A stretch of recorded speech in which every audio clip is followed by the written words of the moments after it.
Good morning all. In this video, let's understand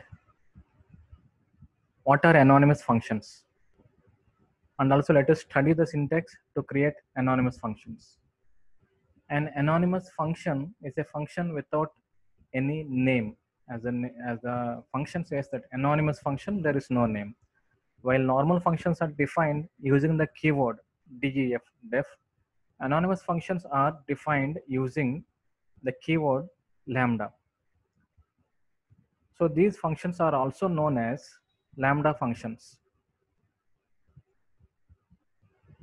A lambda function can take any number of arguments but can only have one expression.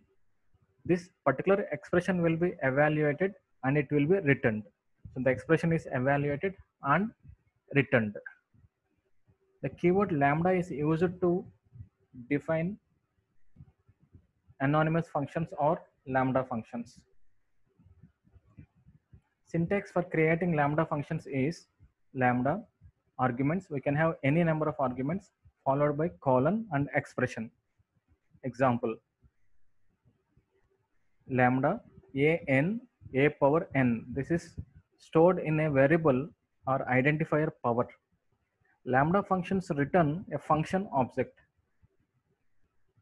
In the above example, the function object is assigned to the identifier power. We can now use this particular identifier as a normal function. You can see that we used it there. Uses of lambda functions. We use lambda function when we require a nameless function for a short period of time.